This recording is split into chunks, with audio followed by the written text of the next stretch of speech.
I cannot believe it. The Reform UK party leader, Nigel Farage, was drowned out by heckling and shouting MPs during the PMQs on Wednesday earlier this week. Bear in mind, the Reform Party membership has exceeded 234,000 members, which is nearly double the shadow cabinet membership.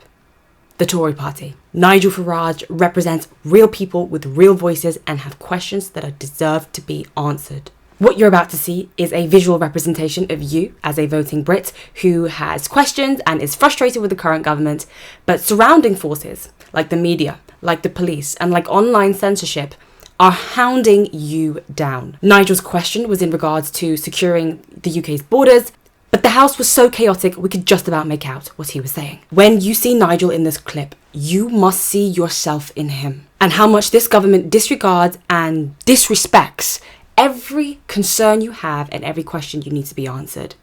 What they're doing to Nigel, if they could, they would do to you.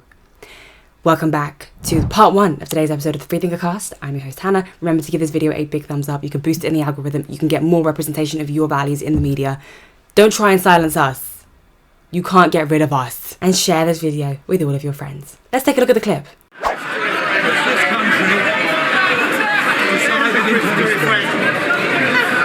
Some of you want to get in a little late. If this takes forever, you won't get in. Nigel Farage. Thank you. The main reason this country wisely voted for Brexit back in 2016, and that included millions of Labour supporters, is because we wanted to take back control of our borders so that we alone could decide who comes and settles in our country. Does the Prime Minister understand that that demand today is even greater than it was back in 2016? We can't hear you. And that we demand, Have you got a cold? the country demands that you say to the French President, Will you shut up? that you say to the French President, we will not accept undocumented males across the English Channel, and that you are not dictated to by an increasingly arrogant anti-Brexit French president. Unbelievable. Lindsay Hoyle, the Speaker of the House, has absolutely no control over the MPs whatsoever. And if these members of Parliament didn't have the respect for Nigel Farage, they could at least have the decency, right? To sit and wait patiently for someone else who finished speaking. I did a poll on this channel. I said, at which age did you learn to be quiet and listen patiently when somebody else was speaking? Some of you voted 3 years old, some of you said 4 years old, some people said 5 years old. This is toddler. This is bloody, what do you call it? Nursery. This is someone who was ultimately voted in by the British public to represent their values, and this is unacceptable. And if we are in nursery, if we're in primary school and we're learning to be quiet and listen while somebody else is speaking, we're going to have to play the game again where, not the game, we have to take it in turns. We have to hold this special fluffy toy, the stuffed animal, and whoever's holding the stuffed animal is allowed to speak. If you are not holding the stuffed animal, you're not allowed to speak. And what we're going to do is we're going to introduce this into the Houses of Commons. What do you think? And only the MP holding the fluffy toy can speak. I mean, the West thinks it's so developed and prestigious, but what is this? This is the heart of democracy, and this is what it looks like. Honestly, it looks like a zookeeper lunged a banana into a bloody what's a collective noun for orangutans? A buffoonery of orangutans. That's what it looks like. We're at the bloody zoo. Next time you pinpoint location, you want to find your way to get to London Zoo, just put in Houses of Parliament. If you want to take a visit to the zoo, day trip, maybe you're a tourist, maybe you're new to London. You want to know the directions to the zoo. So what you need to go is Westminster. Go to Westminster, Parliament Square. Yeah. Get off at, I don't know which train station it is. Westminster, I think it is actually. Now, you better listen to what I have to say about this, right? Because it's true. The way they are treating Nigel Farage is exactly how they want to treat you. It's what they want to say to you. It's how they want to treat you. It's how they want to disrespect you. It's how they want to disregard you. Everything they're doing to him, they actually want to do to you. Every time you see an English town lose its heritage to illegal immigration, this is their response. Ah! Every time somebody, a woman or a girl, your teenage daughter falls victim to an attack at the hands of an undocumented migrant, this is their response.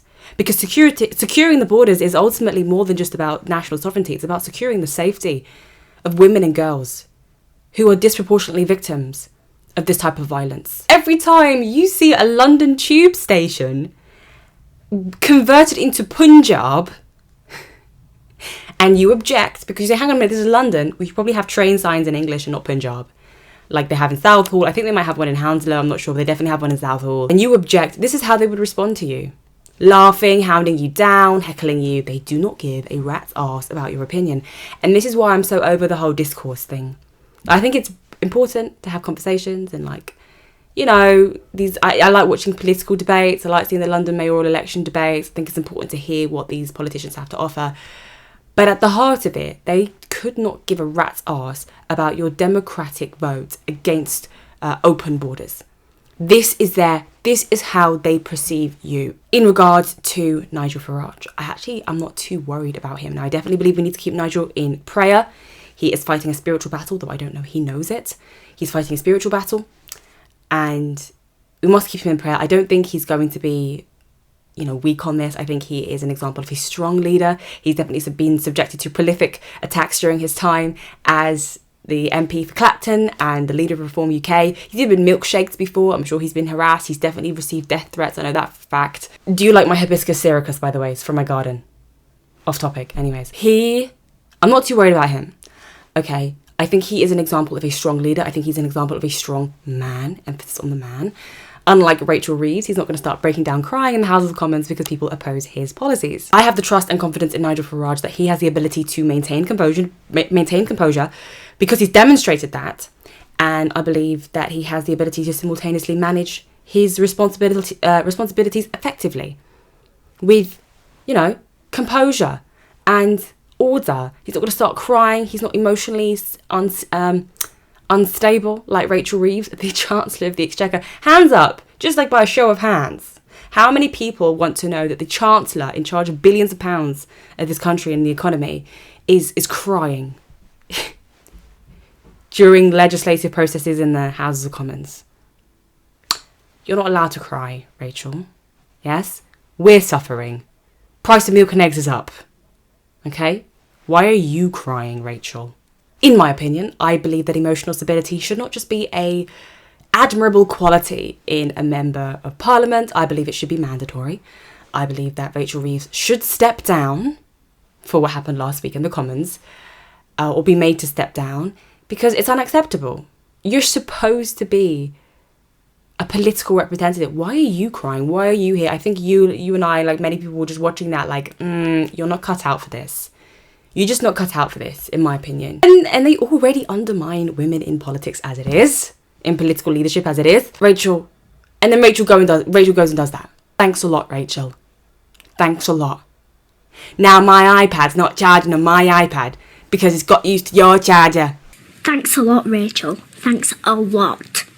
Thanks to you, my charger's not charging on my iPad because it's got used to your iPad instead of mine. If you enjoyed part 1 of this episode, be sure to give it a big thumbs up, comment your ideas down below and subscribe.